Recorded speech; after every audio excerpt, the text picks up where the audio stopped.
Jersey দেখেই বোঝা যাচ্ছে কাকে নিয়ে ভিডিও বানাবো। ভিডিওর বিষয় কী হবে?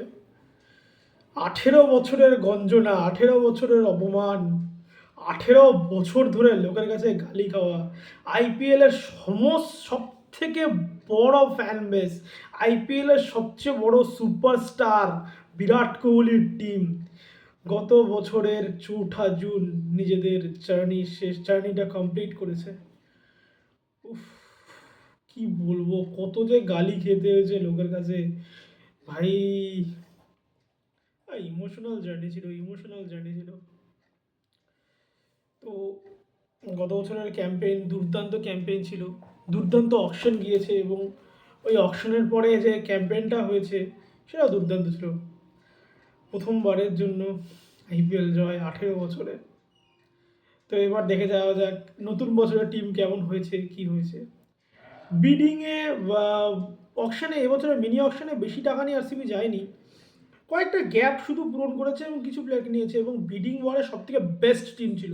মাত্র 10টা বিট করে 8টাই জিতেছে, 80% success, best team in the bidding. তো এবং একমাত্র টিম যারা গত বছরে পুরো ফার্স্ট ইলেভেনটাকে ধরে রেখেছে, কোনো টিম করেনি এরকম, এতটা করেনি। মুম্বাই ইন্ডিয়ান্স প্রায় ধরে রেখেছে কিন্তু পুরোপুরি ফার্স্ট ইলেভেন ধরেনি। আরসিবি গত বছরের পুরো 11 জনকেই ধরে রেখেছে, 11 জন। শুধু ডিডিপি মানে দেবদত্ত পাডিক্কাল ফাইনালে ইনজার্ড না থাকলে মায়াঙ্ক আগারওয়ালের জায়গায় দেবদত্ত পাডিক্কালই খেলতো। যে টিমটা গত বছর ফাইনালে খেলেছে সেই টিমটাই এবছর আসবে, মানে ইয়েতে কিছু কিছু জায়গায় নতুন নতুন রিপ্লেসমেন্ট অ্যাড করা হয়েছে, সেটা নিয়ে আমরা আলোচনা করি। তো প্রথমে যে বিদেশি খেলোয়াড়রা আছে যারা আরসিবির এবছরের বিদেশি খেলোয়াড়, আগের বছর Phil Salt, Romario shepherd, Tim David, Josh Hazlewood, Jacob Duffy, Nuwan Thushara, এরা তো আগের বছরই ছিল এবং এবছরও আছে।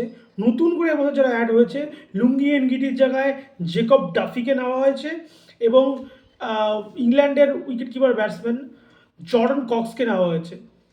এরকম নতুন দুজন বিদেশি নেওয়া হয়েছে এবং নতুন যারা ভারতীয় প্লেয়ার এসেছেন তারা হলেন ভেঙ্কটেশ আয়ার, 7 কোটি টাকা দিয়ে নেওয়া হয়েছে এবং মঙ্গেশ যাদব মধ্যপ্রদেশের লেফট আর্ম বোলার এবং অলরাউন্ডার, বলতে গেলে মধ্যপ্রদেশের অলরাউন্ডার। মঙ্গেশ যাদবকে 5 কোটি 20 লক্ষ টাকা দিয়ে, প্রচুর টাকা দিয়ে নেওয়া হয়েছে, মানে ইয়াং প্লেয়ার, একদম আনক্যাপ প্লেয়ার, 5 কোটি 20 লক্ষ টাকা দিয়ে নেওয়া হয়েছে। এবার দেখা যাক যে টিমটা কেমন হলো। আহ, আগেই বলছি, আগে ডিসকাস করে নিই ব্যাটিং নিয়ে। গত বছর যারা ব্যাটিংয়ে ছিল, ওপেনিংয়ে Phil Salt, Virat Kohli, first down দেবদত্ত Padikkal, Rajat Patidar, Jitesh Sharma, Tim David, Romario Shepherd, Krunal Pandya, সবাই আছে। ও সাথে কে যুক্ত হয়েছে? ভেঙ্কটেশ আয়ার। আমি আমি নিজেই বুঝতে পারছি না ভেঙ্কটেশ আয়ারকে খেলাবে, মানে ভেঙ্কটেশ আয়ারকে খাওয়াতে হবে ডিটিপির জায়গাতে, ডিটিপিকে বসিয়ে দেবে। এটা কি মানে ভাই ইনজাস্টিস এটা ডিডিপির সাথে। ডিডিপির মতো ক্যালিবারের প্লেয়ার বসিয়ে দেবে। দুর্দান্ত ফর্মে আছে, ভেঙ্কটেশ আয়ারই ফর্মে নেই, একদম ফর্মে নেই। ডিডিপি ফর্মে আছে, কর্ণাটকের হয়ে রঞ্জিতে ভালো খেলেছে, মুস্তাক আলী, বিজয় হাজারে প্রত্যেকটা ভালো খেলছে। ভেঙ্কটেশ আয়ার একদম ফর্মে নেই। ক্যাপ্টেন রজত পাতিদারও খুব একটা ভালো ফর্মে নেই রিসেন্টলি। সো জানি না আরসিবি ম্যানেজমেন্ট কী নেবে 7 কোটি টাকার পরে। গত বছরও 25 কোটি টাকা দিয়ে যখন কেকেআর নিয়েছিল, আরসিবি কিন্তু 21 কোটি টাকার মতো বিট করছিল ভেঙ্কটেশ আয়ারের পেছনে। মানে দেখেই বোঝা যাচ্ছে ভেঙ্কটেশ আয়ারকে আরসিবি চাই।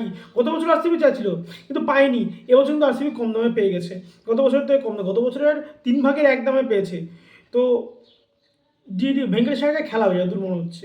তো ব্যাটিং নিয়ে তো কী বলবো, আর সাথে জর্ডন কক্সকে যুক্ত করা হয়েছে, ইংল্যান্ডের উইকেট কিপার ব্যাটসম্যান, মানে টি-20 স্পেশালিস্ট বলতে গেলে। 178টা টি-20 ম্যাচ এখনও পর্যন্ত খেলেছে, 140-এর উপরে স্ট্রাইক রেট আছে।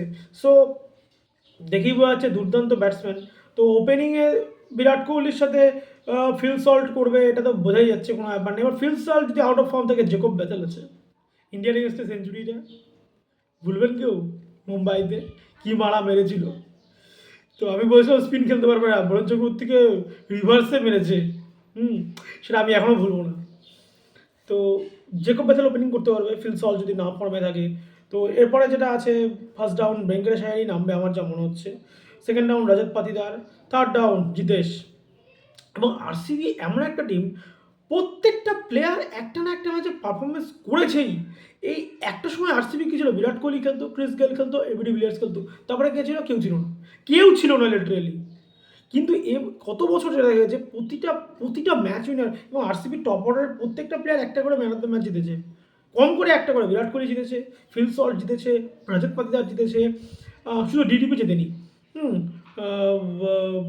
রোমারিও জিতেছে সিএসকে ম্যাচটাতে, পাঞ্জাব ম্যাচটাতে যে জিতেছিল পাঞ্জাব ম্যাচ, টিম ডেভিড একটা ম্যাচ জিতিয়েছে। তো দুর্দান্ত ব্যাটিং আছে। কুণাল পান্ডিয়া দিল্লি ম্যাচটা, ও ভাই, বিরাট কোহলির সাথে পার্টনারশিপটা এতগুলো উইকেট পড়ে যাওয়ার পরে কে ভুলবে ওই ম্যাচটা।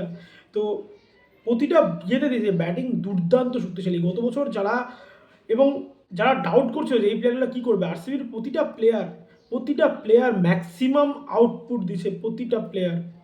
তো এবছরও আশা করছি সেরকম ম্যাক্সিমাম আউটপুট দিতে পারবে আরসিবির প্লেয়ার। কারণ বিরাট কোহলিকে নিয়ে তো বলে লাভ নেই, 3 বছর, গত 3 বছরে 2000 রান মেরেছে লোকটা। He is ageing like a fine wine. He is 37 now, but can say that man is 37। So Phil সল্টকে নিয়ে একটু চিন্তা আছে, দেখা যাক কী করে। পাতিদারের ফর্ম নিয়েও আমি একটু চিন্তায় আছি। তো আশা করছি DK, Mo Bobat and Andy Flower বের করে নেবেন সব। এবার আসি বোলিংয়ে। গত বছর বোলিং নিয়ে লোকে যা করেছে, আইপিএল শুরু আমি আমি এসব শুনতেছিলাম, আরসিবির বোলিং কিছু নেই, কি করতে পারবে, অমুককে নিয়ে, সুভাষ শর্মা, কুণাল পান্ডিয়াকে নিয়ে ম্যাচ জিতবে। কুণাল পান্ডিয়া জিতিয়েছে final, Krunal Pandya man of the match. বোলিংটা মনে আছে? 4 ওভারে 15 রান, 10টা না 11টা ডট বল দিয়েছে 24 বলের স্পেলে। কুণাল ক্লাচ পান্ডিয়া, কুণাল পান্ডিয়া জিতিয়েছে। কুণাল পান্ডিয়াকে সবাই ডাউট করেছিল। তারপরে সুভাষ শর্মাকে নিয়েও লোকে অনেকে করেছে, কিন্তু সুভাষ শর্মা যথেষ্ট ভালো বোলিং করেছে, I am happy with Subhash. হ্যাঁ, এইবার আসি ফাস্ট বোলিংয়ের ক্ষেত্রে। ভুবনেশ্বর কুমার দুর্দান্ত বোলিং করেছে, লিটারালি সুইং কিং আমাদের ভুবনেশ্বর কুমার। সাথে ইয়াস দয়াল ভালো বোলিং করেছে, যথেষ্ট ভালো ইয়াস দয়াল চেষ্টা করেছে। কিন্তু যে এমভিপি ছিল সেটা ছিল হচ্ছে জশ হেজেলউড। এইটা নিয়ে একটা বিরাট কনসার্ন, হেজেলউড ইনজার্ড আছে এবং ফার্স্ট কিছু ম্যাচ হেজেলউড খেলবে না। হেজেলউড যদি না খেলে, that will be big big big problem for royal Challengers Bangalore. কারণ হেজেলউডের ব্যাকআপ কেউ ওয়ার্ল্ড ক্রিকেটে নেই। অস্ট্রেলিয়া আউট হয়ে গেছে গ্রুপ স্টেজ থেকে, হেজেলউড ছিল না, হ্যাজেলউডের ব্যাকআপ নেই। জেকব ডাফিকে নিয়ে আমি বিশাল আশা করেছিলাম, কিন্তু ওয়ার্ল্ড কাপে যেভাবে জেকব ডাফি ছড়ালো, তারপরে আমি কোনো আশাই করছি না জেকব ডাফির উপর, আমার কোনো আশা নেই। এবং নুয়ান তুষারা তো খেলেই না, শ্রীলঙ্কা টিমে চান্স পায় না। নুয়ান তুষারা কী আমাকে দেবে?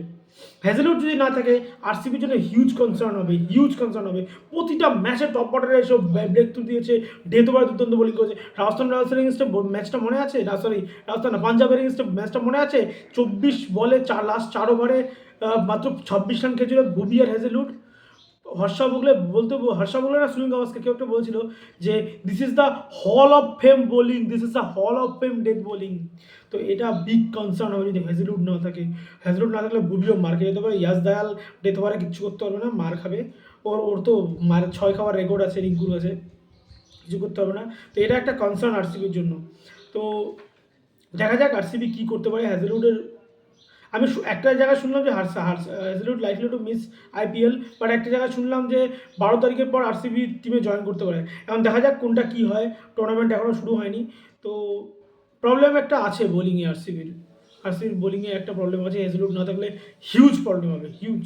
আরসিবির প্রবলেম, বোলিং লিটারেলি 40% উইকার হয়ে যাবে as compare to other seasons. কারণ হেজেলউড যখন ইনজার্ড ছিল, নুয়ান তুষারা সেভাবে, লুঙ্গি সেভাবে ব্যাক আপ করতে পারেনি, হেজেলউডের মতো পারেনি। দেখা যাক কী হয়। তো আমি যা দেখছি, আমার কাছে আইপিএল জেতার সবথেকে biggest contender RCB, number 1 contender RCB এবছরও। RCB can retain IPL this year too. মানে গত বছরের পারফরমেন্স যদি রেপ্লিকেট করতে পারে, সব কিছু কিন্তু যে কোনো প্রেডিকশন না ইফ পার্টির উপর ডিপেন্ড করে। তো গত বছরের পারফরমেন্স যদি রিপিট করতে পারে, দেন হবে, না হলে তো কিছু করার নেই। তো দেখা যাক এই সালা কাপ নামদু হয় কিনা। All the best RCB.